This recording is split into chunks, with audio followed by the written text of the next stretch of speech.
Bonjour et bienvenue sur NKMK TV. Aujourd'hui, j'ai pas le chauve avec moi, j'ai Mehdi qui le remplace. C'est mieux. Et pourquoi? Parce qu'aujourd'hui, on va parler de rap US. Rap US, c'est moins la spécialité de notre ami, mais plus la tienne. Un peu plus, ouais. Et là, on a le premier gros album de l'année avec J. Cole. Le gros. J. Cole qui a été absent en solo depuis 2018. Ouais. Depuis 2018, il a eu ses compiles Dreamville sur les 2 années 2019 et la réédition en 2020. Mais là, c'est son retour. C'est le premier gros album US de 2021. À l'exception de DJ Khaled peut-être, mais c'est compile on va dire. Ouais. Donc là, grosse attente, hein, c'est un artiste qu'on a beaucoup suivi depuis Blueprint 3. Depuis 10 ans. Plus de 10 ans. Donc là, nouvel album, à la vue de la tracklist, il continue sur sa formule sans feat, encore une fois. Ça marche bien. Ça marche bien, il a toujours ses grosses fanbase. Il fait numéro 1, diamant à chaque fois, donc pas besoin de feat pour lui. Pas besoin de feat pour lui, une grosse liste de producteurs, j'ai vu aussi. Il a sorti son premier extrait il y a une semaine en annonçant l'album, donc ça s'est fait très vite avec interlude. Toujours pas de clip, mais c'est un lancement assez rapide. Donc à voir, impatient de découvrir ça. Ouais, après, bon, l'annonce, là on parle d'un très gros, donc il n'a pas besoin de faire d'annonce. Hein. Tu fais un post Instagram, tu balances un son, une interlude en plus, qui finit numéro 1 sur les plateformes de streaming. Voilà, il a besoin que de ça, il a besoin que de ça, ouais, c'est vrai. Ouais. Et puis de toute façon, c'est quelque chose qu'on voit de plus en plus maintenant. Les albums qui sont pas annoncés, on fait pas des promos de 4 mois et tout ça, surtout sur les gros artistes. Surtout sur les gros, j'ai l'impression que ça marche même mieux quand c'est comme ça. Quand un Drake, un Kendrick, il ressort un truc, ils annoncent un album juste comme ça, même au dernier moment, ça fait plus parler que si c'est annoncé un mois avant. Je pense que ouais, c'est aussi parce que les choses bougent tellement vite, il y a tellement d'albums qui sortent qu'il faut profiter. En fait, ton momentum, il va durer une semaine. Une semaine où tu peux te concentrer sur ta promo et être le gros. Et puis un mois après, bon, l'album, s'il est de qualité, sera toujours écouté. Mais tu seras plus. Il y aura quelqu'un qui aura remplacé ton travail à la tête des médias, de ce qui fait parler, quoi. Ouais, et ça fait réagir. Quand tu l'annonces comme ça, direct, tu as des réactions. T'as du bruit et c'est ça qui cherche. Donc, on se lance dans l'écoute, 12 titres. On est parti. Cet album, The Off-Season. On est de retour, donc après cette première écoute du 6e album de J. Cole. Donc 6e album de J. Cole, enfin. On s'est refait un peu tout cette semaine. Donc l'album, j'aurais du mal à le placer par rapport au reste. Ouais, c'est tôt encore. C'est tôt pour le comparer. C'est un vrai... on a l'impression que c'est un vrai regard dans le rétroviseur par rapport à sa carrière. Il parle beaucoup de sa carrière, beaucoup de son succès, beaucoup de comment il en est arrivé là sur tout le long de l'album. C'est vraiment la thématique de cet album, avec toujours en filigrane et dans les références, ses références au basket, qu'on retrouve beaucoup plus qu'avant sur la cover. Ouais. Bah, en plus en référence avec ses premières mixtapes qui étaient que des covers. Ouais, là c'est le premier album. Sur le premier album, on le voit déjà. Et les mixtapes d'avant où c'était que cette thématique-là sur les covers. En plus, il annonçait plus ou moins que peut-être ça serait son dernier album et même si on n'y croit pas trop. C'est histoire de boucler la boucle un peu. Il y a une boucle qui se termine en tout cas. Même si c'est peut-être pas la fin. Après, off-season, est-ce que c'est pas une idée de se dire la première saison, la première partie de ma carrière est finie, je reviens un peu à l'ambiance d'avant mes albums, donc avant ma carrière. Ouais, c'est de l'entre-deux et puis après on repart sur quelque chose d'autre. Ouais, moi je le vois plus comme ça. Peut-être que c'est l'idée qui est derrière. Ouais. Plus comme ça et même en termes de sonorité, ce qu'on disait c'était que, enfin ce qu'on disait quand on écoutait l'album, moi je trouvais ça très années 90, enfin plus fin des années 90, toi tu trouvais ça même 2000. Début des années 2000, ça sonne assez new-yorkais des années 2000. Ouais. Bon, tout ce qu'on a à la fin des années 90, début des années 2000, que ça soit Jay-Z, Nas. Jay-Z, on a sur 95 South, tu as un sample qui rappelle beaucoup You Don't Know, qui était sur Blueprint. Moi, c'est Closer, enfin pour Nas, c'est Closer où clairement, moi j'ai l'impression qu'il a fait ce son-là après avoir quitté Illmatic et One Love. C'est vraiment du Nas. Et même dans le. C'est un album qui est très rappé. Très rappé, ouais. Très rappé. peu de refrains et même les refrains sont assez minimalistes. T'as des sons qui font très freestyle, ouais. T'as un son boom bap, attends que je retrouve le titre, qui est avec une prod boom bap qui fait très freestyle, sans refrain effectivement. C'est Applying Pressure. Ouais, qui est produit par lui en plus. Et ouais, c'est très rap, très ambiance années 90, 2000. Années 2000, on revient au rap. On a aussi, bon, t'as le sample sur le premier son de. Bon, on reviendra après sur les invités, c'est une des grosses surprises de l'album, hein, parce que sur la tracklist, il n'y en a pas, ils sont pas crédités d'ailleurs, enfin, ils sont pas crédités directement en nom d'artiste sur les sites de streaming, mais ils sont quand même dans les crédits. Il y a des invités, c'est la première fois depuis 3 albums. Hein. Il y avait la gimmick Platinum With No Features. Ouais. Là, on a des invités, on a directement Killa Cam qui rappelle donc du coup cette idée de revenir aux années 2000 dès la première track. Bon, il n'est pas en featuring, il est là pour parler, hein, le grand personnage de Killa. Ouais, tu as aussi la reprise du refrain de My Life.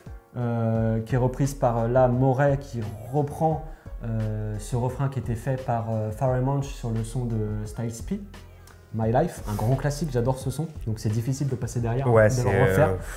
Incroyable ce son. J'y vois pas l'utilité de ce refrain-là. Bah, c'est un hommage. Comme je vois pas trop l'utilité du couplet de 21 Savage. Ouais, bah, pour parler des featuring, c'est vrai que c'est dommage de se dire qu'en fait, bon, il y a Bass qui fait un très bon refrain, que j'ai trouvé bon. Ouais. Tu as Lil Baby qui multiplie les featuring, je trouve, avec des rappeurs un peu moins dans son univers. Il avait fait Drake, qui l'a fait un peu exploser avec son featuring Drake. Il a posé, je crois, il y a quelques semaines avec Joyner Lucas aussi. Très bon son. Là, avec J. Cole, c'est surprenant de le voir là. Il fait son taf, il fait ce qu'il fait. Ouais, il fait un bon. Moi, j'ai bien aimé son couplet, j'aime bien aimé ce son-là. Mais 21 Savage, par contre, sur une prod comme ça, ça marche pas. Moi, déjà que je suis pas très fan, je crois trop non plus. Ouais, je vais le dire clairement. Je suis pas fan de 21 Savage. Son côté là, hyper parlé, pas vraiment bien écrit. Il y a pas de. Je sais pas. J'ai jamais accroché à 21 Savage. C'est la deuxième collaboration qu'ils ont fait. Je pense que c'est un retour d'ascenseur après le A Lot, qui était un son qui avait très bien marché sur le dernier album de 21. Mais ouais, je suis vraiment pas fan du monsieur et le voir là, ouais. Pas convaincu. On s'en passera, mais ouais, après sur les prods, pour revenir aux prods, beaucoup de samples. Beaucoup de samples. Et beaucoup de samples de voix, donc ça c'est assez cool. Des samples vocaux pitchés, on est bien dans les années 2000 là-dessus. Hein. C'est pour ça que moi je vois bien les années 2000. Il y a quelques sons qui sont très 90 effectivement, mais tu as bien cette ambiance années 2000 avec... Et puis tu as aussi, comme je le disais sur le premier son, tu as Killa qui est là, mais tu as aussi ce sample de Lil Jon à la fin. Put Your Hood Up, qui rappelle, on n'est plus sur l'ambiance new-yorkaise du début des années 2000, mais on est quand même sur cette période. Je sais pas, c'est un truc qui revient assez. On avait aussi sur le posthume de Pop Smoke des reprises de sons des années 2000. J'ai l'impression que c'est quelque chose qui revient pas mal. Il avait repris du 50 Cent. Tu as aussi, je sais plus, c'est West Side Gun, je crois, sur un de ses derniers projets, qui avait une grosse connotation années 2000, banger des années 2000, ce qui changeait un peu avec le style Griselda d'ailleurs. J'ai l'impression qu'il y a une nouvelle tendance musicale qui va peut-être s'installer, où après avoir fait du revival des années 90 qui avait déjà été fait, on va peut-être avoir un revival des années 2000 qui sont un peu les années... la première partie des années 2000, il y a eu énormément de classiques et tout ça. La deuxième partie des années 2000, on n'y est pas encore sur les reprises, mais c'était un peu la zone noire du rap où il y avait beaucoup de choses à dire. Ouais, après c'est très rap new-yorkais. Hein. De toute façon, c'est les références pour les rap new-yorkais. Pour Post Smoke, il avait ces bases-là, ces références-là. J. Cole, encore plus. Depuis le début, ouais. Encore plus, quand tu vois sa première mixtape, avant, donc, ou autour de la sortie de Blueprint 3, c'est là où il s'est fait vraiment connaître avec son couplet sur la de Jay-Z. Il y avait énormément de phase B sur ces mixtapes, c'était presque que de la phase B. Et c'était du rap new-yorkais sur les phases B, à chaque fois, effectivement. C'est quelque chose qu'il affectionne depuis le début. Et là, il revient donc après 10 ans de carrière en partant de ses albums, on va dire, avec le premier album Cold World qui sort en 2011. Après 10 ans de carrière, il revient à cette ambiance qu'il avait à ses débuts, on va dire. Ouais, c'est pour ça qu'on parlait de fin de boucle, d'une fin de saison. Fin de saison. Après, moi, du coup, j'ai une petite déception quand même au niveau des thématiques. Enfin, déjà, je trouve sur les flows, c'est beaucoup rappé, mais je trouve que sur les flows, il a moins de virtuosité et moins de tentatives. C'est beaucoup plus classique, je trouve, sur les flows utilisés que sur ses derniers albums. Ouais, je vois ce que tu veux dire. C'est très constant. Enfin, il y a peu de variations. Et c'est pour ça que c'est pas peu de variations, mais c'est assez. Il n'y a pas de flow compliqué, des placements compliqués comme il pouvait avoir. Il y en a quelques-uns sur l'album. J'ai pas tout noté, j'ai pas pris autant de notes que ça, mais c'est vrai que j'en attends mieux d'un J. Cole, surtout après un hiatus de solo de 3 ans, on va dire. J'en attends plus, et dans les thématiques, c'est vrai qu'il avait abordé les thématiques où il parlait de la condition noire, il parlait des consommations de drogue qui ravageaient certaines populations. Sur ses derniers albums, il y avait beaucoup de choses comme ça. Là, à l'exception d'un son où il parle de son ami, d'un de ses amis qui finit mort après la vie qu'il avait, c'est principalement tourné autour de sa carrière, réflexion autour de sa carrière, de sa situation, quelques attaques sur la manière dont les autres rappeurs peuvent présenter leur carrière, un manque d'humilité, le fait, sur le premier son, je crois qu'il dit j'ai pas besoin de faire 30 sons pour faire du stream. Sur le rap game, il en parle, mais c'est beaucoup autour de sa carrière, son processus créatif, comment il en est, ses doutes par rapport à ça et tout ça. Ok, sur tout un album, je pense qu'il a moyen de faire autre chose, surtout un album attendu 3 ans comme ça. J'ai un petit peu une déception sur ce côté-là. Ouais, je vois ce que tu veux dire au sujet de la thématique. Moi, ça m'a pas dérangé. Peut-être qu'en réécoutant, je trouverais que ça fait une toute mais pour l'instant, ça me va. Après, il faut dire que c'est un album assez court aussi, 12 titres, on fait 40 minutes, je crois. Ouais, c'est un album. De toute façon, il n'a jamais fait d'album très long. Hein. Je crois que ça a toujours été 12 titres. Je crois que les titres à peu près. Les premiers sont un peu plus longs, il me semble. On arrive à 16. Puis après, Van Sinner, j'ai la version longue. Donc, Forest Drive, c'est 12, je crois. Ouais. Même moins. 16 sur les 2 premiers, après on fait du 12 ou 14. Ouais. Donc non, la thématique, ça m'a pas dérangé tant que ça. Par contre, tu parlais de K.O.D, son dernier album. Là, par contre, ça varie énormément par rapport au style musical qu'il avait fait sur K.O.D, où justement, il avait un peu surpris en s'actualisant. Ouais. Pas mal, beaucoup même. Et ça avait super bien marché. Il avait fait. C'est vrai que j'avais été agréablement surpris parce que For Your Eyes Only, j'avais été un peu. For Your Eyes Only, je le trouvais un petit peu plat comme album, on va dire. Ouais, c'est ce qui ressortait pas mal. Moi, j'avais bien kiffé aussi, quand même. Mais, moi, j'aime tout cet album. C'est vrai qu'il sonnait un peu plat. Il avait pris des rebonds, des rebonds musicaux un peu sur. Ouais. Sur et K.O.D, il s'était pas mal renouvelé. Moi, je m'attendais un petit peu à ça, à continuer sur cette lancée-là. Là, je suis pour l'instant agréablement surpris parce que ça me fait rappeler le J. Cole du début que je kiffais. C'est des sonorités qui me parlent aussi, forcément. Le rap new-yorkais, cette époque-là, c'était. Et il le fait bien. Ça marche bien avec lui. Mais ouais, c'est plus cette différence avec K.O.D qui m'a interpellé au début. C'est vrai, on est sur une autre vibe musicale, clairement. Ouais.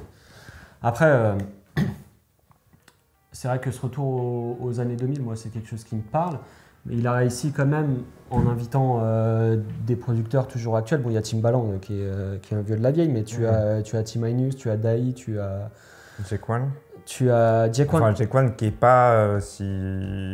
Ouais, Jack One, c'est les années 2000. Maintenant. C'est les années 2000. C'est vrai que ses premiers gros succès à Jack One, c'était avec G-Unit. Ouais. À l'époque de G-Unit. Ça commence à dater. Il y a Funk Dukes qui, par contre, là, il est quand même un producteur assez contemporain, on va dire. Et qui fait là, en plus, c'est les sons les plus boom rap qu'il fait. Et ça marche super bien. Et puis, je sais plus qui il y avait d'autres. Je crois qu'on a fait le tour au niveau des pronos. Il y a Boyinda aussi qui est la sorte de son. Sur l'intro et je ne sais plus quels sont. Après, il y a toujours cette idée, même si tu as des samples qui font, que ce soit des samples vocaux ou des mélodies qui font très penser aux années 90 ou 2000, tu as toujours cette actualisation par les drums, surtout des drums rapides. Moi, j'ai noté des hi-hats qui étaient assez insupportables sur certains sons. Je ne sais pas si ça vient de la chaîne ou pas, mais très bruyant. Ça, moi, ça m'a pas. Et pas forcément. Alors, Jack One, c'est quelqu'un que j'aime beaucoup comme prodo, mais souvent, ses drums écrasent les prods. Clairement, c'est un truc qui m'a toujours sauté aux oreilles, c'est les drums hyper forts. Et là, bizarrement, c'est pas lui, c'est plus Tyminus sur ses prods qui m'a un peu cassé les couilles. Parce que justement, sur Jack One, moi, celle-ci, je les avais bien kiffé. Et ça, c'était pas marquant. Sur Tyminus, je réécouterai, je verrai, mais moi, ça m'a pas gêné. Moi, ça m'a sauté aux oreilles, ça résonnait. Ah ouais. Ça résonnait à mort. Donc, après, je sais pas quoi dire de plus. Sur les sons qui m'ont marqué, moi, ce que je retiens en premier, je pense que c'est Let Go My Hand, qui sonne donc de Dai et Frank Dukes, qui sonne. J'ai vu beaucoup de Mos Def dedans. C'est un truc qu'on s'est dit ensemble. Surtout sur l'entrée avant le refrain de basse. Surtout sur l'entrée, il y a ce petit flow un peu chanté qui m'a fait beaucoup penser à Mos Def. Et on est toujours dans ces années-là, on est toujours dans cet univers. Et après, Close, intéressant parce que aussi on change de la thématique. Ouais. Moi, Close, c'est un de mes sons préférés, le feat avec basse aussi. Et puis le feat avec Lil Baby, alors j'ai plus. C'est quoi le titre déjà? Avec Lil Baby, c'est Pride is the Devil. Beaucoup aimé Pride is the Devil aussi. Celui-là aussi fonctionne bien. C'est les trois là pour l'instant qui pour moi se démarquent. Après, pas de gros points noirs, pas de son raté pour moi non plus. Non, il n'y a pas de skip pour l'instant. Peut-être 21 Savage, ça va peut-être finir par skipper. Et puis je pense que c'est peut-être celle-là aussi parce que effectivement, et puis 21 et puis la reprise de My Life qui pour moi c'est si tu fais pas un truc de haute qualité si tu penses pas au refrain de base ça passe encore. Mais c'est le couplet de 21 Savage au bout d'un moment il va me saouler. Je pense c'est possible. Il va me saouler, c'est possible que ça skip.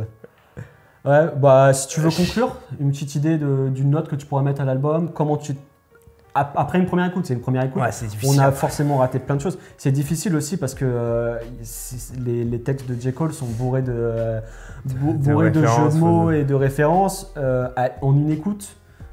Surtout que c'est de l'anglais, on va pas se mentir, on va pas faire comme si on était complètement bilingue et qu'on était capable de capter des punchlines à la première écoute.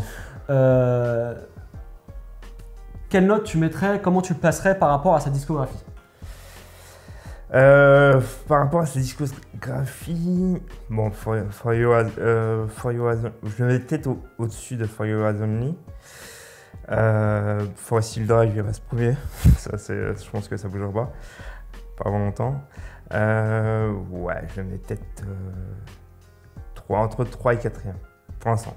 Tu mets quoi derrière? Parce qu'on a un 6e là. For You As Only, Lifetime, premier. Enfin, Sideline. Et ça va jouer, ça va jouer dans le milieu de tableau, on va dire. Moi, je pense qu'il n'y a que For Your Eyes Only que je place derrière, le reste au-dessus. Moi, mon préféré, c'est Born Sinner, bizarrement. Ah ouais?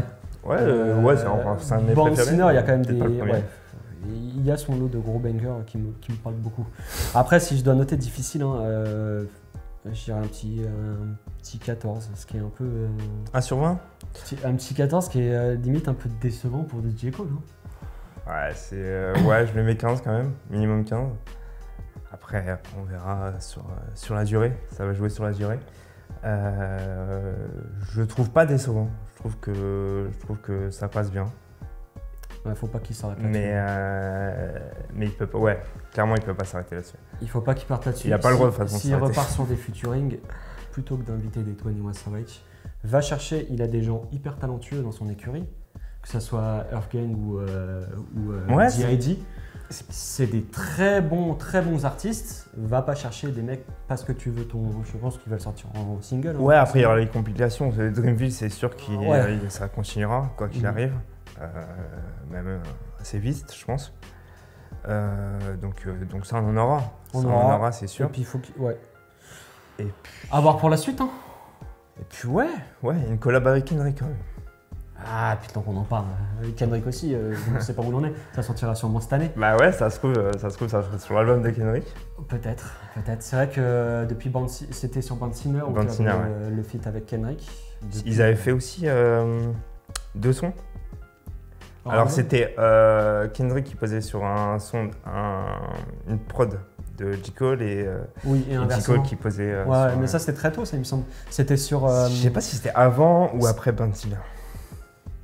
Mais c'était dans ces eaux-là en tout cas. Ouais, c'était pas. Alors le Kendrick qui pose sur du Cole, c'était pas sur Section 80. Non, les 2 sons, ils étaient pas sur. C'était 2 sons. Sur Section 80, il y en a un qui est produit par J. Cole. Merde, j'adore ce son en plus, c'est un de mes sons préférés, j'ai plus le titre. High Power. High Power, incroyable ce son. Mon son préféré de Kendrick. Ouais. Incroyable. Ouais, sinon. Ouais, attendre ça pour la suite. Peut-être un peu plus de collaboration avec Kendrick plutôt que de 21 Savage. Même s'ils ont l'air de bien s'entendre les deux, mais bon. Comme on s'en fout. Fais du copinage avec Bass ou D.I.D. ou Earthgang plutôt qu'avec 21, ça nous fera plus plaisir. Merci. Et il lui faut son feat avec Nas aussi. Ouais, au bout d'un moment, oui. Ouais, t'as joué toute ta carrière sur ça, il le faut. Il le faut, il est temps. On attend ça. Le mot de la fin. On vous retrouve pour une prochaine vidéo sur NKNK Music. N'oubliez pas de vous abonner, de liker, de commenter, ça nous fait des vues. Est-ce que vous voulez plus de rap US? Est-ce que vous voulez qu'on reste sur du rap français parce que vous préférez le rap français et que vous ne comprenez rien à l'anglais? C'est le problème. Au pire, il y a Genius si vous voulez les textes. À la prochaine. Salut.